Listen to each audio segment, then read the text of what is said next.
करते हैं। अरे जानते नहीं है, आज हमारे लड़का का मेहमान आने वाला था ना, वो रिश्ता तोड़ के चला गया, बोला शौचालय नहीं है घर में। बताइए, हमारा पूरा मोहल्ला खेत में जाता है ना शौचालय करने। हम तो कई बार बोले थे आपको कि शौचालय बनाइए तो हमेशा इग्नोर करते हुए चले। आज कहे ना टूटा ना आपके बेटा का रिश्ता। अब क्या करे, पूरा मोहल्ला ऐसे ही करता है ना। दोनों को कभी सोचा, सबका शादी हो रहा है, किसी का शादी टूटा, हमारा शादी टूट गया, हमारा किस्मत टूट गया। ये दलाल साहब, अरे दलाल साहब हम तो कहबे किए थे कि बनवा ला शौचालय बनवा ला, लेकिन वो हमको कहे हाँ बन जाए, हम ईटा गिरा लिए हम।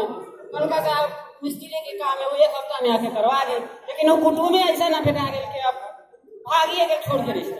आप बताइए, इतना रिश्ता करने मतलब इतना खर्चा करने के बाद रिश्ता टूटे, ये कहीं से जायज लगता है? आपको तो सोचिए के करना चाहिए कि जो जिस लायक हो उसी तरीके से रिश्ता उसका एंगेज करना चाहिए। आप बिना शौचालय का आप ले आए फॉरेन कंट्री से लड़की उठा के, तो इससे एडजस्ट होगा? हम लोग खराब आदमी है? हम लोग का गाँव में कोनो इज्जत नहीं है क्या? खराब नहीं होते तो शौचालय आज से 5 साल पहले बनवा लिए होते। शौचालय हम अपने घर में चापाई के कारण छोड़ रखे हैं। उसे छोड़िए, आप इस समस्या का समाधान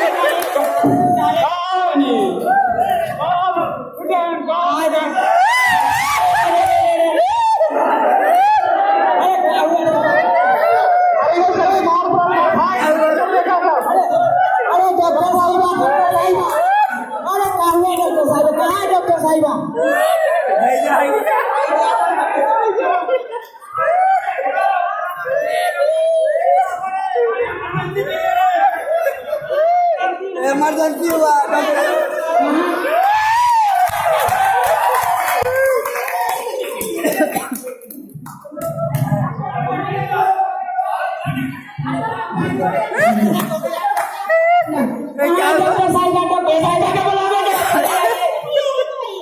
मरीज मर रहा है, तुमको यही राजनीति का पॉलिटिक्स नहीं सुने, बड़ी बुराई। डांस करने जाएंगे बाद में